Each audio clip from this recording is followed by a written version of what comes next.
Alright, so today we're working on a Ford Focus. We're going to go ahead and disconnect the battery.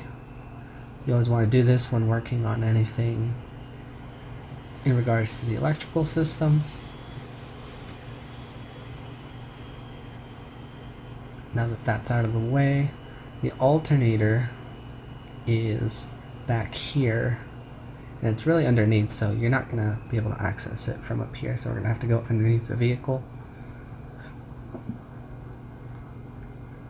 So let's go jack it up, remove the tire, then this little cover, we're going to have to remove that guy.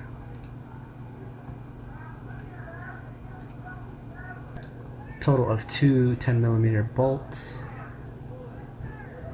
Now we need to get that belt off. So this part might be a little difficult for some people since they may not have the appropriate tool to get in there, since that space is pretty small. But see the difference between this wrench and my other low profile one. But if you have it, obviously it's going to make this job a lot easier. So let's move the belt out of the way. So now we need to get that crankshaft sensor out of the way. It's simply two 10mm bolts.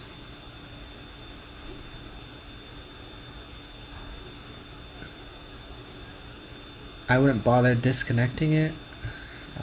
You can easily just move it out of the way. If you do disconnect it, it's more probable of you cracking the little plastic than anything, so choice is yours as far as if you want to do that or not. Next, two 10mm bolts on the tensioner, one down there and one straight above it right there.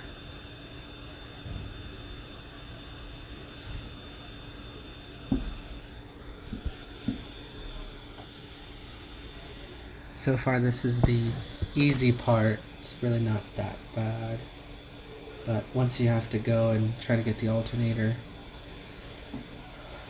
out of the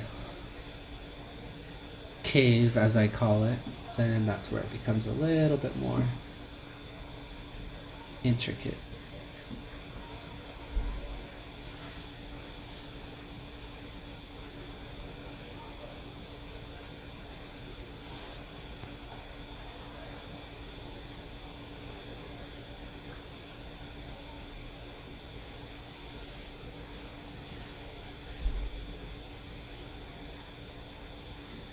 Alright, tensioner is out. Make sure to keep track of those, and you can always check the pulleys.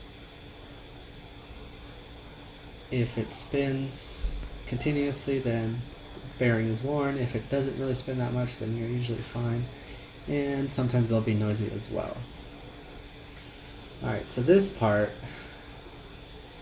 where this plastic cover and this heat shield are, I tried loosening it and taking it off, but I was only able to loosen it since I don't have enough space to take off the nut that's holding it. It's really one, I believe, 8mm nut that's holding that plastic vent. Now here, we're going to need a 10mm to take off that charging harness.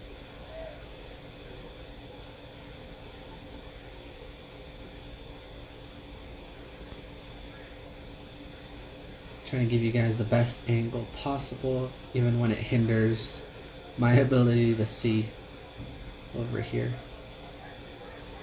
3 bolts on the alternator.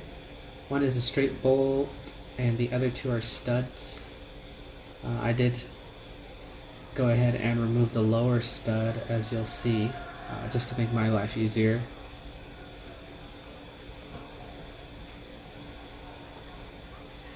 So I'm loosening this guy, and then I'm going to go ahead and loosen this nut.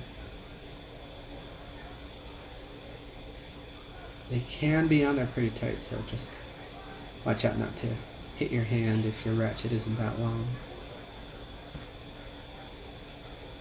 And the upper one, You won't be able to see it, at least from the camera view, so, but it's up there.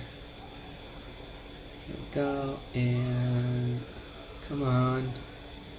And it's loose. It's a stubborn one. There we go.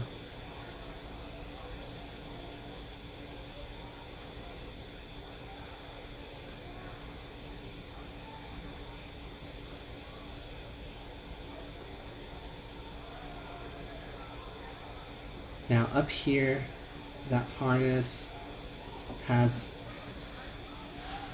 that little wire that you see and that connector. You might want to hold off on disconnecting the connector until the alternator is loose. That way you can kind of get a better grip on it. Having a little screwdriver or some pliers might help.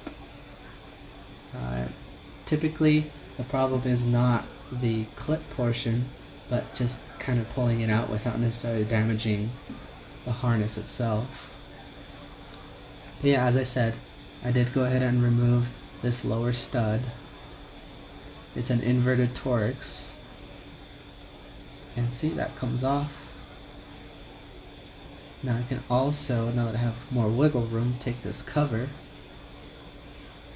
off. Off it goes. And ta-da. Come on, let's go. And you can see that the connector is removed as well. But like I said, I did that once I had more wiggle room. Anyways, on we go.